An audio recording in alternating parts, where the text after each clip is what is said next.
날씨가 또 따뜻해지는 듯 하면서도 차갑고 그런 것 같아요.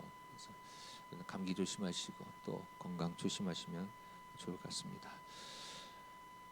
계속해서 오늘 요한복음 말씀을 가지고 그리고 우리 김영수 성도님, 네, 오래간 반갑습니다. 잘 지내셨죠? 예, 감사합니다. 자, 오늘 예수님께서 14장 1절에 근심하지 말라 이렇게 말씀합니다. 자, 여러 가지 이유가 있습니다만 어쨌든 간에 오늘도 여러분 근심하고 계십니까? 오늘 이 예수님 말씀 여러분에게 하시는 말씀 되시기를 주님의 이름으로 축복합니다. 예수님께서 오늘 여러분에게 누구야 근심하지 말라, 나를 믿으니 하나님을 믿으니 또 나를 믿으라, 근심하지 말라라고 말씀하십니다. 그러면서 2절에 내 아버지 집에 거할 것이 많도다, 너희를 위하여 거처를 예비하러 간다 얘기하십니다. 왜 이 말씀을 하셨을까요? 바로 13장 21절로부터 30절까지 가롯 유다가 예수님을 파는 그런 내용들이 나옵니다. 예수님은 그리고 베드로가 이어서 3번 부인할 것이다 이런 얘기들을 하십니다. 굉장히 제자들은 혼돈스러운 것이죠. 12명의 제자들이 지금 몇 년 동안 함께 있었습니까? 3년 동안 함께 있었는데 그 중에 배신자가 2명이나 나온다는 거예요. 함께 동고동락 3년 동안 했던 그 병든 자를 고치고 앉은 병이를 일으키고 눈먼 자를 눈뜨게 하고 나사로를 살리고 무리를 걸어가시고 배 위에서 풍랑을 잠잠케 하시고 이런 놀라운 기적을 바라보면서 예수님은 하나님의 아들이십니다, 주는 그리스도시요 살아계신 하나님의 아들이십니다 라고 고백하면서 3년 동안 같이 동고동락했던 제자들 중에 12명 중에 많지도 않아 12명 중에 2명이 벌써 예수님을 배신하는 거예요.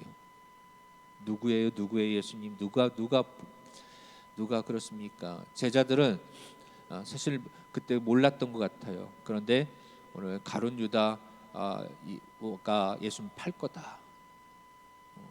그중에 한 사람은 팔 거고 한 사람은 3번 부인할 것이다. 제자들이 이제 걱정이 되는 것입니다. 예수님을 판다고 예수님 어떻게 되실까? 판다는 얘기는 결국 재판정이 넘어가고, 재판정이 넘어간다면 그 당시 분위기상 어때요? 예수님은 죽을 수도 있는 가능성이 굉장히 높은 것입니다. 즉 예수님의 생명을, 이 땅의 육신의 생명을 장담할 수 없는 상황이라는 것을 두려움이 급습하는 것이죠. 그런 제자들에게 두려워하지 말라. 내가 이 길을 가는 것은 아버지 집에 너희가 거할 처소를 예비하기 위하여서 가는 것이다 라고 말씀하십니다. 여러분, 무엇이 두렵고 무엇이 여러분을 근심하게 만듭니까?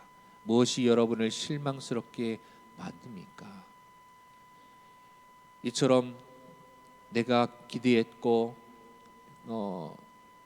함께 했던 어떤 사람들이 떠나가게 되어지고, 때로는 배신당하고, 때로는 이제 나이가 들어서 이 땅에서 생명이 다하고 이런 떠나가고, 아니면 물질적인 문제로 인하여서 물질의 곤고함을 통하여서, 아니면 취업이 되지 않아서, 결혼을 하지 못해서, 또 학교의 어떤 문제 때문에, 이런 세상의 그리고 나라의 이 정치적인 상황 때문에 여러분 근심하고 걱정하십니까? 예수님은 이 길을 걸어가시면서 우리가 거할 처소를 예비하기 위해서 가신다라고 말씀을 하고 계십니다. 분명한 것은 우리의 마지막, 우리의 고향은, 우리가 가야 될 예수님께서 이 땅에 오신 이유는 바로 우리가 영원히 안식할 그 영광스러운 하늘나라 천국으로 우리를 인도하시기 위하여서 예수님이 오셨다는 것입니다. 그게 최종 목적인 것이에요. 예수님 오신 이유는 그 목적 가운데 예수님께서 병든 자를 고치시면서 천국은 이런 곳이다, 눈먼 자를 눈뜨게 하시면서 천국은 이런 것이다. 소외되고 외로워하는 그 여인에게 가서 외롭지 않다. 이제는 동네로 들어가서 이 복음을, 너의 갈증을 해결한 이 이야기 복음을 전하라. 바로 이것이 천국이라는 것이에요. 이 땅에서는 외로워요. 이 땅에서는 아무도 알아주지 않아요. 이 땅에서는 무시당해요. 그러나 천국은 아니라는 것이죠. 천국은 하나의 가족이고 공동체이고 서로 사랑하고 화합하고 화평하고 웃음이 넘치며 찬양이 있고 영광이 있는 곳이다 라는 것을, 예수님이 이 땅에 오셔서 천국은 이런 곳이다 라는 것을 미리 보여주신 것입니다. 3절에도 너희를 위하여 거처를 예비하면 내가 다시 와서 너희를 내게로 영접하여 나 있는 곳에 너희도 있게 하리라 라고 말씀하십니다. 이 말씀은 주님께서 재림하실 것이라는 것에 대한 그런 예시의 예표의 말씀이시죠. 예수님께서 언제 오실지 아무도 모릅니다. 더디 온다라고 생각합니다. 벌써 2000년이 지났습니다. 이 당시에 제자들, 여러분 먼저 우리가 원독자를 굉장히 중요하게 여기는데, 원독자 AD 85년에서 90년 사이에 예수님이 이미 부활을 33년에 하셨으니까 50년, 55년이 지난 때이잖아요. 예수님이 그 33년에 예수님이 십자가에서 죽으셨을 때, 승천하셨을 때 그 자리에서 그 승천하신 것을 봤던 수백 명의 사람들은 예수님이 곧 오실 것이라고 하는 기대를 갖고 있었습니다. 그 사람들은 그래도 어떤 그 기대, 내가 살아있을 때 오실 것이다 라고 하는 어떤 그 기대로 충만해서 핍박과 고난들을 견딜 수 있었습니다. 그런데 점점 세월이 지나갑니다. 여러분, 우리가 신앙생활을 하면서 반드시 조심하셔야 되고 그것을 깨트려야 될 것은, 내 생각과 내 기준을 가지고 하나님의 계획을 맞추려고, 거기다 집어넣으려고 하는 그 하나님의 계획을 인간의 계획 가운데로 집어넣으려고 하는 그것을 조심하셔야 됩니다. 반드시 그러면 반드시 실망합니다. 실족합니다. 결코 신앙이 성장할 수 없고요, 하나님의 큰 뜻을 우리가 이해할 수가 없어요. 어떻게 해야 됩니까? 우리가 하나님의 계획 가운데 들어가야 하는 것입니다. 유명한 일화가 있죠. 서로 전쟁할 때에 서로 기도하는 것입니다. 하나님, 우리가 이기게 해주세요. 우리가 이기게 해주세요 라고 서로 기도할 때, 여러분, 하나님은 누구의 편에 서야 될까요? 어떤 기도가 올바른 기도일까요? 그때 믿음의 사람이 이렇게 했습니다. 하나님이 우리의 편에 서도록 기도하지 말고 우리가 하나님의 편에 서도록 기도하자라고 말했습니다. 그렇습니다, 여러분. 우리가 하나님 편에 서도록 기도해야 되는 것이죠. 나의 계획 가운데 하나님의 계획이 들어오는 것이 아니라 하나님의 계획 가운데 내 삶을 드리는 것입니다. 그럴 때 하나님의 나라가 임하게 되는 것이에요. 나의 성경에 강건하면 80이라고 했는데 80, 90, 이 100세 시대에 100세라고 하는 이 유한한 시간표 안에 영원한 하나님의 시간표를 집어넣으려고 하니 제대로 들어가집니까? 풍선이 있죠. 아이들이 노는, 그리고 우리 장식하는 풍선. 그 풍선 안에다가 이 세상의 모든 공기를 다 집어넣을 수 있습니까? 안 돼요. 그것은 터져버립니다. 조금만 더 집어넣어도 터집니다. 왜일까요? 풍선에 담을 수 있는 공기의 양은 정해져 있기 때문입니다. 여러분, 내 생각과 내 지식과 내 경험 안에 하나님의 지혜와 하나님의 시간표와 하나님의 능력을 내 안에 집어넣으려고 하면 어떻게 됩니까? 망가지는 것이죠. 내가 하나님 안에 들어가야 됩니다. 그런데 하나님께서는 우리에게 정말 소망의 말씀을 주셨어요. 내가 너희 안에, 너희가 내 안에 거하면 내가 너희와 함께 하겠다. 너희가 나의 능력을 볼 것이다라고 말씀하셨습니다. 첫 번째 뭡니까? 우리가 하나님께 들어가야 됩니다. 온전히 하나님 아래로 들어가셔야 됩니다. 그 앞에 엎드리셔야 됩니다. 그 말은 어떤 뜻이죠? 온전한 순종을 의미하는 것입니다. 온전히 그 말씀 앞에 귀를 기울이는 것입니다. 자, 오늘 이런 과정 속에서 이런 이야기들이 나와요. 이런 두려워하고 있는 사람들, 근심하고 있는 사람들에게 예수님께서 14장에 약속하십니다. 무엇을 약속하시느냐? 보혜사 성령님을 우리에게 주시겠다고 약속하십니다. 왜요? 우리는 부족하고 연약하고 지식도 짧고 경험도 짧고 육신도 연약하기 때문에 우리를 도우시는 보혜사를 보내주시겠다고 말씀하십니다. 자, 내가 너희를 떠나지만 너희의 거할 처소를 위하여서 내가 이 땅에서 이제 십자가에서 아직 정확하게 말씀하지 않으셨지만 예수님은 아시지요? 예수님의 미래를, 예수님의 그 하나님의 시간표를, 내가 십자가에서 죽어서 그 다음에 부활해서 하나님 나라의 처소에 너희를 위해서 예배하러 갈 것을 예수님은 아십니다. 그걸 아시고 말하는 것이지요. 너희를 위해 도와줄 보혜사 성령을 보내어 주겠다라고 말씀하고 있습니다. 자, 이런 예수님의 계획 가운데에서 혼란스러워하고 있는, 이해를 하지 못하는 제자들이 질문을 합니다.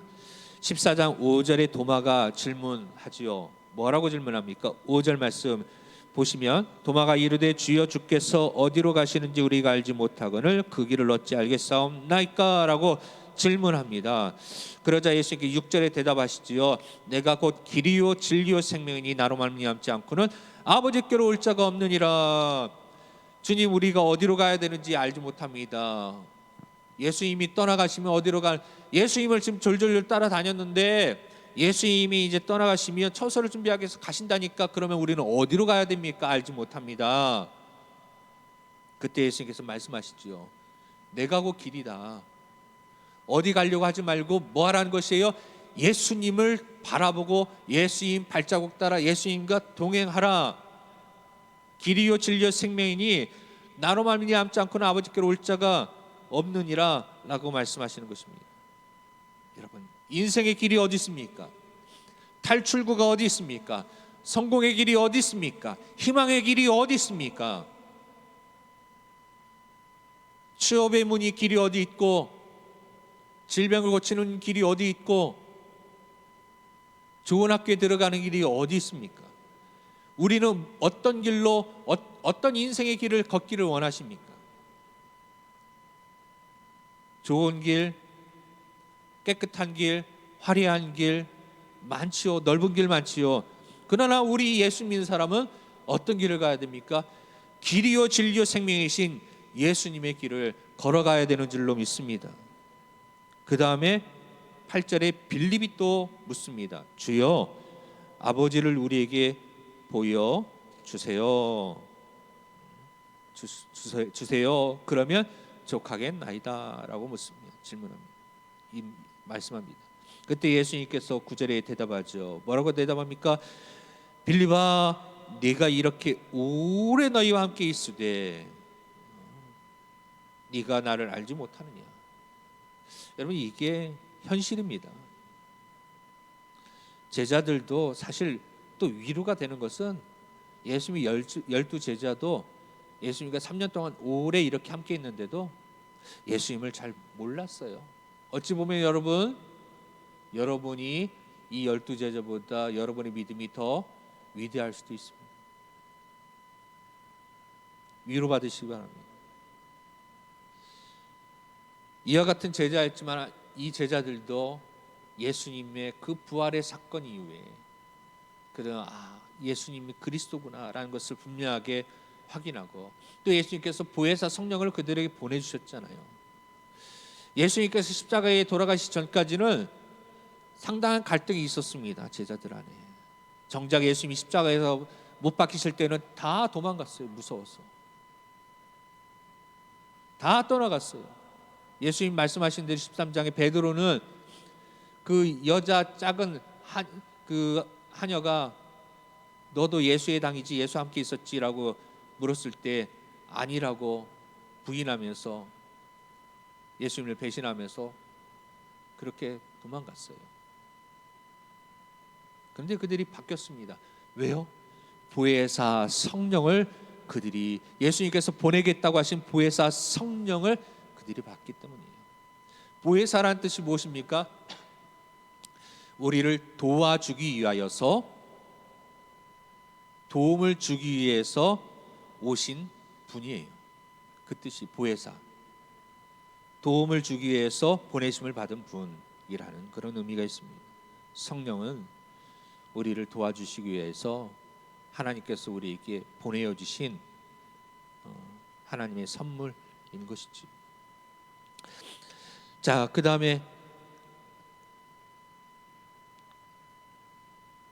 22절에 가롯 유다가 아니고요, 가롯이라는 그 지역에 또 다른 이름의 유다라는 사람이 있었다는 것이에요. 가롯이 아닌 유다가, 그러니까 이름이 유다라는 사람이 있는데, 가롯 유다라고 얘기하는 것은 가롯 지역에 나온 유다라는 사람이고, 이 사람은 그 지역 사람이 아니고 다른 유다예요. 유다.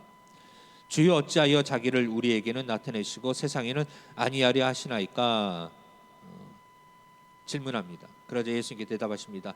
사람이 나를 사랑하면 내 말을 지키리니 내 아버지께서 그를 사랑하실 것이요 우리가 그에게 가서 거처를 그와 함께 하리라 라고 23절에 그렇게 대답하시죠. 이런 질문과 대답, 질문과 대답, 질문과 대답. 여러분은 예수님께 지금 어떤 질문을 하고 싶습니까? 여러분 무엇이 인생에 있어서 궁금하십니까? 무엇이 해결되지 않습니까? 여전히 무엇이 이해가 되지 않습니까? 그렇다면 여러분 뭐 해야 될까요? 예수님께서 주시겠다고 하신, 보내시겠다고 하신 보혜사 성령님을 성령님을 사모하셔야 됩니다. 성령 충만을 사모하셔야 됩니다. 그러면 그분이 여러분을 도와주실 것이에요. 그분이 여러분을 도와주십니다.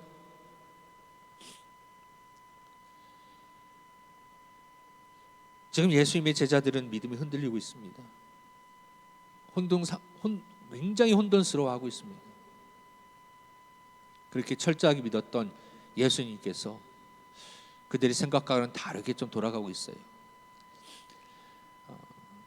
여러분 아시겠지만 다른 복음서에서 보시면 제자들은요 다른 마음이 좀 있었어요. 그리고 제자들의 가족들도, 어머니들도 다른 마음이 있었어요. 뭐냐?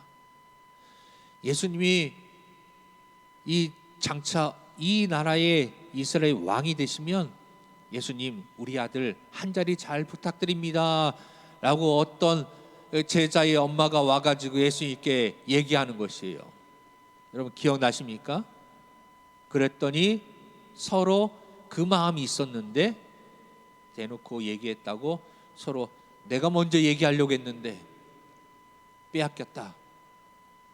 내가 먼저 한 자리 달라고 이야기하려고 했었는데 기회를 놓쳤다. 한 사람만 그런 마음이 가졌던 것이 아니었어요. 모두 다 그런 마음들이 있었다는 것이죠. 예수님을 알지만 온전히 알지 못했습니다. 여러분은 예수님을 어떻게 아세요?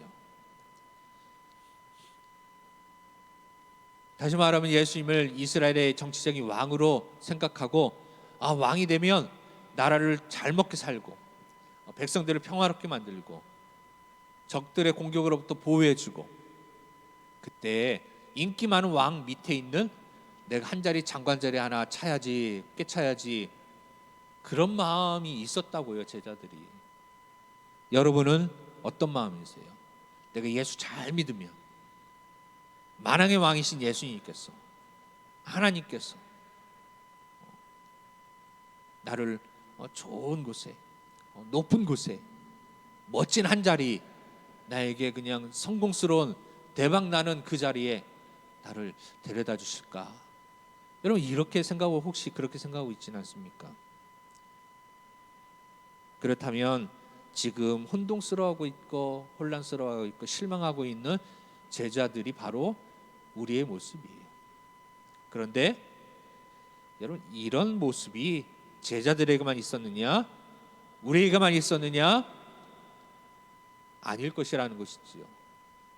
이 요한복음을 보고 있는 원독자, 핍박받고 있는 그 원독자들에게도 이 말씀이 다도 그래.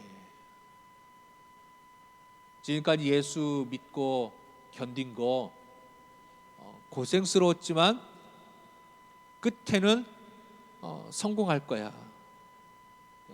그 같은 뜻 이런 의미는 아니지만 여러분 그런 우리 식당에 가보면은 꼭 그 액자가 하나 걸려 있잖아요. 내 시작은 미약하였으나 끝은 창대하리라, 이런 말씀 있잖아요. 사실 그 의미가 거기에 맞는 것은 아니지만 우리가 그렇잖아요. 예수 고난 중에 예수 잘 믿고 끝까지 잘 믿고 하면 반드시 큰 복을 주실 거야. 물론 하나님은 우리에게 복 주시는 것을 좋아하시고 원하세요. 근데 그게 목적이 되면 안 된다는 것입니다. 제자들처럼 그 목적이 한 자리에 차지하는 게 목적이 되면 오늘 제자들처럼 반드시 실망하게 되는 것이에요. 근심하게 되는 것이에요. 예수님이 계시는데 근심한다는 얘기는 예수님께 너무나 치욕스러운 얘기 아니겠습니까?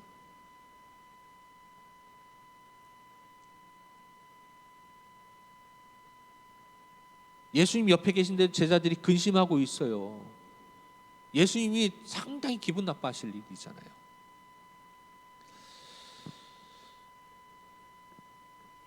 자, 보혜사 성령을 우리가 보내주신다고 말씀하셨는데요, 16절에 이렇게 말씀하십니다. 내가 아버지께 구하겠으니 그가 또 다른 보혜사를 너희에게 주사 영원토록 너희와 함께 있게 하리라. 17절에 그 보혜사는 진리의 영이다. 너희는 그를 아나니 그는 너희와 함께 거하심이요 또 너희 속에 계심이라. 함께 너희와 나는 떠나지만 보혜사는 너희와 함께 하실 것이다. 이 보혜사 성령은 아버지께서 내 이름으로 보내실, 예수 그리스도 이름으로 보내실 성령이다. 그가 26절에 보니까 너희를 가르칠 것이다. 또 26절에 보니까 모든 것을 생각나게 할 것이다 라고 말씀하십니다. 여러분 지혜가 부족합니까? 잘 모르겠습니까? 예수를 왜 믿어야 되는지, 어떤 길로 가야 될지, 어떤 믿음으로 살아야 될지 잘 모르십니까? 그러면 내 지혜를 가지고 내 생각으로 세상의 철학으로 믿음을 어떻게 하려고 하지 마십시오. 어떻게 해야 됩니까? 예수님께서 우리 약속하신 보혜사 성령님을 환영하셔야 됩니다. 성령님 환영합니다. 성령님 내 안에 거하시옵소서. 나와 함께 하여 주시옵소서. 성령님 나에게 가르쳐 주시옵소서. 모든 것을 생각나게 하여 주시옵소서. 진리를 알게 하여 주시옵소서. 성령이 그래서 성령의 충만이 우리에게 필요한 것이에요. 사랑하는 여러분, 이 한 주간 근심거리가 있습니까? 그렇다면 뭐 해야 돼요? 예수님께서 나를 위해서 나를 도와주기 위해서 보내시겠다고 하신 성령님을 초청하셔야 됩니다. 성령님, 나와 내 안에 충만하게 하시옵소서. 성령 충만하게 하여 주시옵소서. 여러분 이렇게 기도하실 때에 예수님의 그 약속은 이루어지고 우리의 근심은 사라지게 되어지고 우리는 천국을 바라보게 되어질 것입니다. 진리를 깨닫게 되어질 것입니다. 그런 은혜가 있는 한 주간 되시기를 주님의 이름으로 축복합니다.